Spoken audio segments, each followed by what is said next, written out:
જે ગુજરાતના સરકારી કર્મચારીઓ આ ગુજરાતની ભાજપની સરકારનું સારું દેખાય એ માટે થઈને ખૂબ મજૂરી કરે છે, મહેનત કરે છે, કામ કરે છે, ઓવરટાઈમ કરે છે, રવિવારે પણ સરકારી નોકરી કરે છે, ભાજપની સભામાં ભીડ ભેગી કરવા માટેનું પણ કામ કરી બતાવે છે, એ સરકારી કર્મચારીઓને પૂરો પગાર આપવાના બદલે વકીલો પાછળ કરોડો રૂપિયા ગુજરાતની ભાજપ સરકાર વેડફે છે.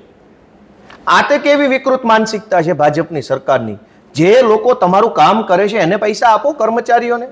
આ હરીશ સાલ્વે, કમલ ત્રિવેદી, મુકુલ રોહતગી, તુષાર મહેતા, કે વેણુગોપાલ, આ વકીલોને કરોડો રૂપિયા શું કામ આપવાના?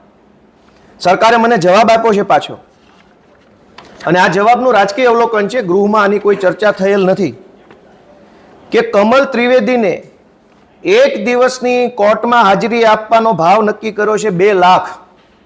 મુકુલ રોહતગી કોન્ફરન્સ કરે આ કેસને લગતી અને અપીયર થાય તો 2 લાખ રૂપિયા એક મુદતે હાજર રહેવાના. તુષાર મહેતા એક દિવસ હાજર રહે સરકાર વતી તો એક મુદતના 2 લાખ રૂપિયા.